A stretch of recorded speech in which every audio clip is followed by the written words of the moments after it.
foster and adoptive mom. I have been fostering for almost 10 years. My husband and I have had 21 placements, and we've adopted 4 children. We have 1 biological child. I am feeling very stressed. Very stressed. My husband and I are both burnt out. Our 4 children who we've adopted through foster care have a huge list of mental health issues that we deal with on a day-to-day basis, 10-minute basis, 5-minute basis, 30-second basis. These videos are not going to be very appropriate. I want them to be honest. I want you to hear what it's really like being a foster parent, being an adoptive parent, being a parent of children with mental health needs. It's stressful. I have to parent my children in a completely different way. Sometimes I think, oh, I'm gonna parent like my parents parented me, and then I pay for it for like 2 weeks. It's awful. I have my list of things I need to get done today. I'm gonna make Christmas cards. I have to get something done. We had our family pictures taken through our church before we moved, and I ordered the digital download of it. I didn't do anything with it, so now I have to find it in my email. I don't even know what the company is called and what to look for. I'm just gonna look up our old church name and see if I can find it under that. Oh my gosh. All right, I have an adult daughter. She's 24. Let's start with her. She came to us when she was 15 years old. She was 8 weeks pregnant. She had been in 2 or 3 other foster homes before she came to us. She was coming to us from a group home. The place she was staying wasn't willing to keep her while she was pregnant, or if she wanted to keep the baby, which she did. She wanted to keep the baby. So she came to us. It was interesting. We got her enrolled in high school. She had her baby. We adopted her when she was 17. She graduated high school. We helped her get her CNA license. We helped her get a full-time job. And then we helped her raise her baby, our grandson. And then one night when she was 19, she packed up all of her belongings in garbage bags, decided she wanted to leave and take her son away. I just had a feeling something was going on, so I went into her room and I saw all our garbage bags packed up, and so we sat her down and we had a nice little conversation with her about what her plans were and why she was leaving and what she kind of intended to do with her son and how she was going to raise him and afford everything with him. And she just packed up and left. I have seen my grandson maybe a handful of times since then. She's 24 now. It's hard. She keeps in touch. She'll reach out if she needs something or if she needs money. I haven't heard from her in a very long time now, probably almost 6 months now. She comes and goes.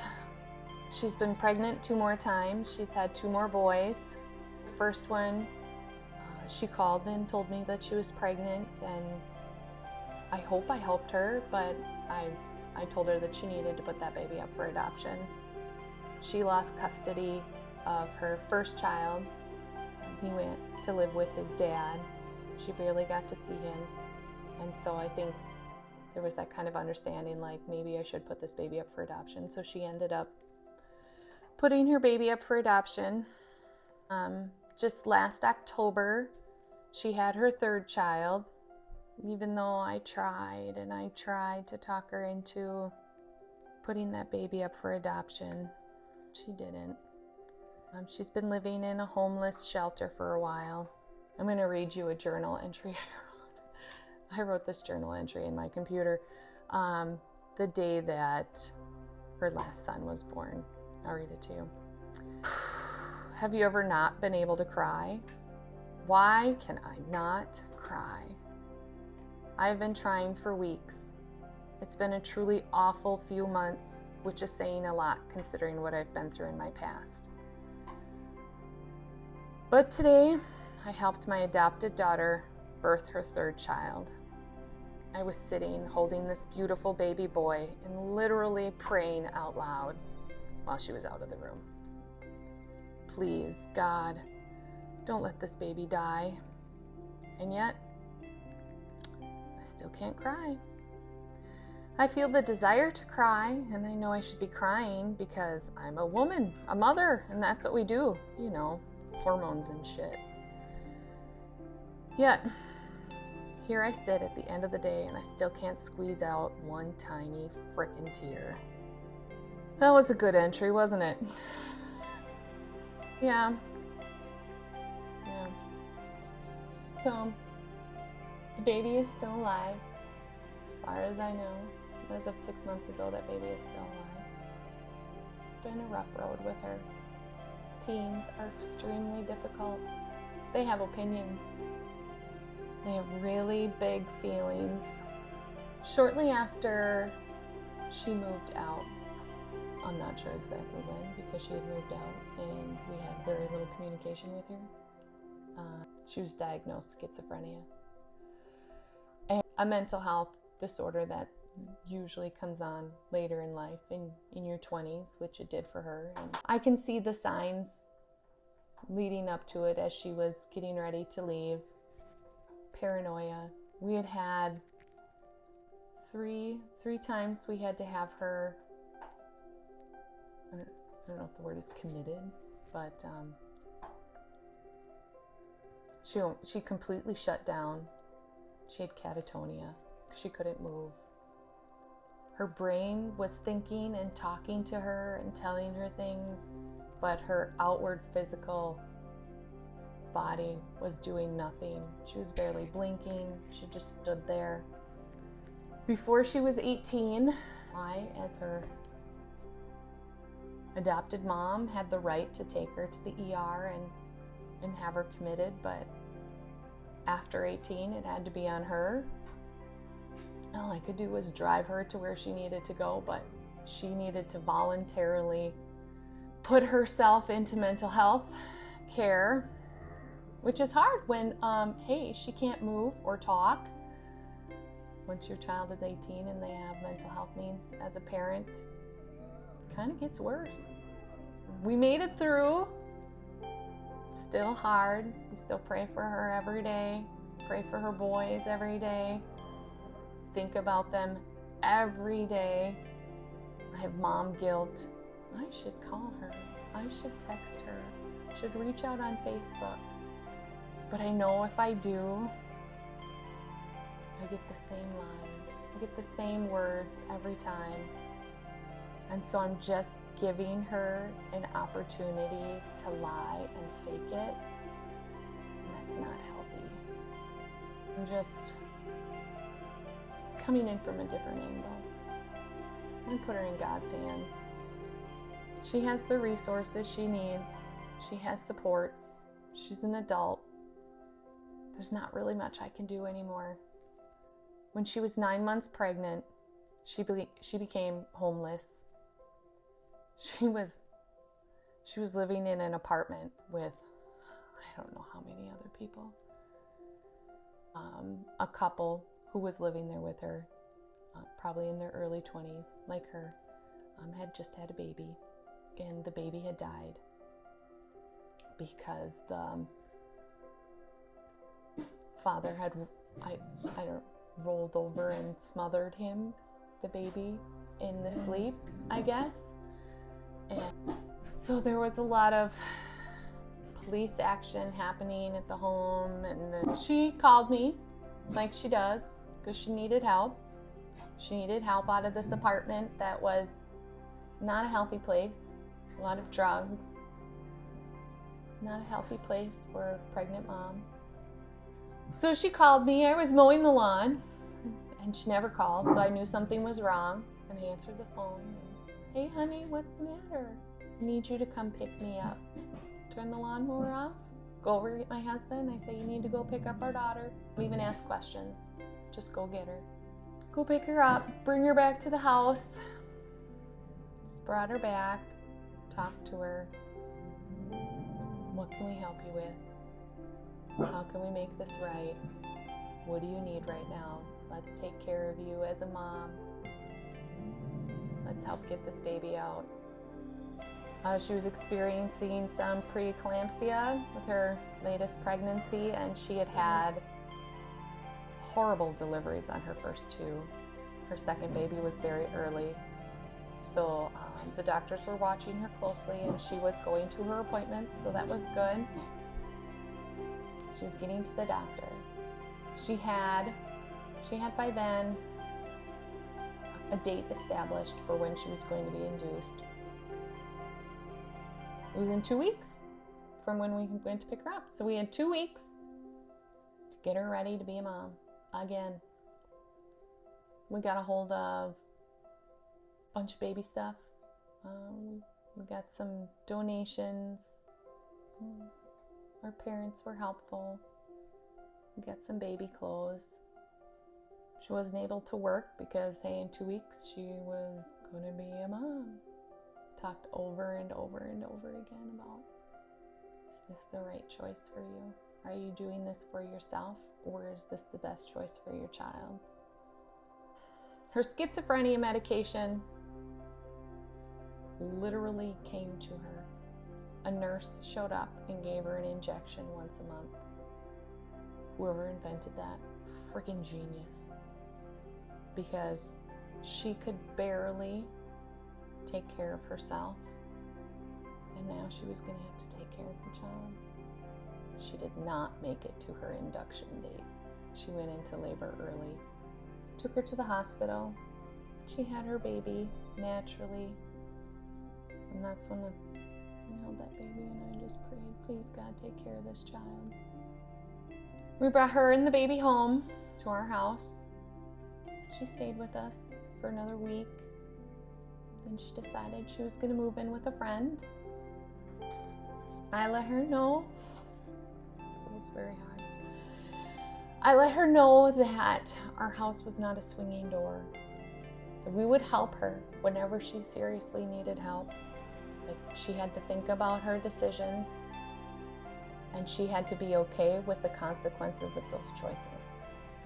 So we sat down, piece of paper, we went through the consequences of this choice of moving in with a friend, moving out, taking her child, how she was going to do these things, what happens when it doesn't work out, which it didn't. She lived there for, I think, a month, almost 2 months maybe. The roommate didn't like having a roommate or a baby living with her. She was somehow connected with the other people our daughter had been living with before that, so there was previous drama. Terrible neighborhood. I would go and I would bring her things, check in on her and the baby, just making sure that baby was still alive. Her roommate asked her to leave. She didn't like being there.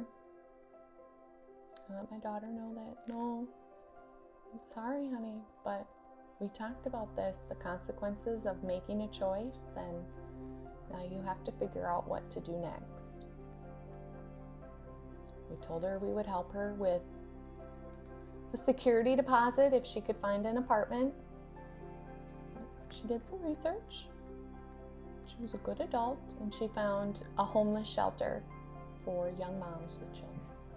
So we moved her in there. The deal with the homeless shelter is she couldn't have any visitors. She had to be there at 5 o'clock every day. That was curfew. It would help her get a job. It would help her set up daycare. Everything she needed. She needed the rules, and she needed the structure that she wasn't willing to take from me. Who am I? I don't know what I'm talking about. So she got some rules, she got some structure. She can live there for 2 years. It's a 24-month program. She's reached out a couple of times saying she's going to move out, that she's found an apartment, she needs help. getting things for her apartment. She has not moved out. She's still there, which I am very, very thankful for, because that means somebody else is keeping an eye on her. That's where she's at. She's 24. She had a rough life. Her early developmental trauma, abandonment, neglect, physical abuse, sexual abuse, verbal abuse, malnourishment, more abandonment, the moving to different foster homes. Every single one of those events changed her brain chemistry. The earlier events change her brain chemistry even more. The younger a child is when experiencing trauma, the more it affects the brain. So as an adult,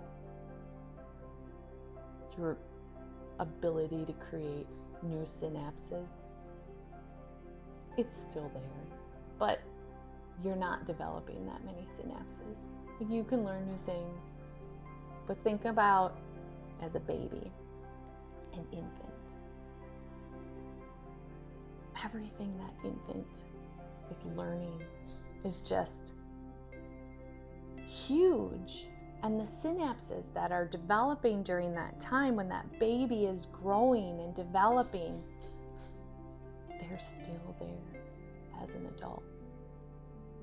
And so the experiences she had growing up as a child, as a baby, in that unhealthy environment, are what she lives with daily. Not just because of her memories of the events, but of the actual physical change she has endured to her brain and the developmental disadvantages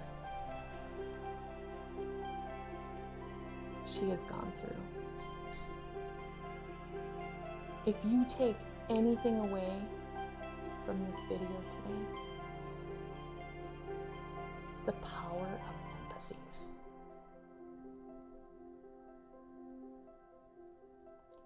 The only way I have gone through countless traumatic experiences with these children is focusing, like just all I can do is think about what has happened to these children, how it's not their fault, but they will have to continually live their lives with the damage that has been done to them. And knowing that because from the outside they look normal, people will have higher expectations for them than what they are capable of filling. Until people on the outside have empathy for what these children have gone through, they will not develop the patience and the understanding to love them. We have to love them. That's what I got for you today. I'm Trauma Mama, and I'm going to go get my Christmas cards made. Talk to you soon.